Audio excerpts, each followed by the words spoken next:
ना आपल्या आजीसारखेच आहेत बघ. आई मला त्यासनी एक गोष्ट सांगायची आहे ग. खरं मला सांगताच येणं झालंय.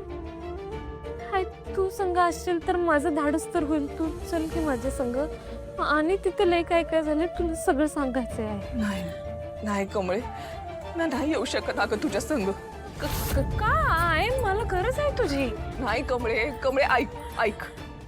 जेव्हा तू या शहरात आलीस तेव्हा ही लढाई फक्त तुझी होती आणि आज बी तुझीच आहे. तू नको काळजी करू अगं. मी हाय इथं.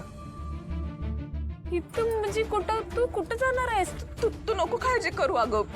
मी बघेन माझं. आहेत माझी काही कारण. आहे अगं तू काय बोलायला लागल्यास. अगं हे आपलं काय गाव नव्हं.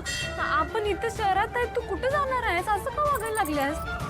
मी आता तुझ्या कुठल्याच प्रश्नाचं उत्तर नाही देऊ शकत बाई. आहे मला गरज आहे ग तुझी. कुठे चालली आहेस तू. नको जाऊ. हे बघ तिथं लय संकट आलंय माझ्यावर. तू अशी जाऊ नको. आहे कमळे तू ऐक माझं. ऐक. तू आत्तापासून मला जे काय सांगितलं ना त्यावरनं मी तुला एवढंच सांगतो का आत्तापासून तू जे वागलीस तो समजा तुझा निर्णय होता.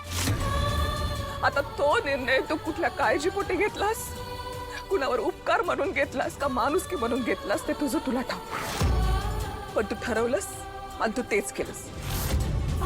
आता यो निर्णय घेतल्यानंतर तुला वाटलं असेल का त्यासनी समजा खरं खरं सांगून टाकावं. पण कदाचित तुझी हिंमत झाली नसेल किंवा तुला तशी संधीच मिळाली नसेल कधी. आज एक आई म्हणून तुला सांगतो कमळे, माझा तुझ्यावर पूर्ण विश्वास आहे का माझी कमळी कधीच चुकणार नाही. आणि आता तोच विश्वास तू स्वतःवर बी ठेव. देव तुझं भलंच करणार.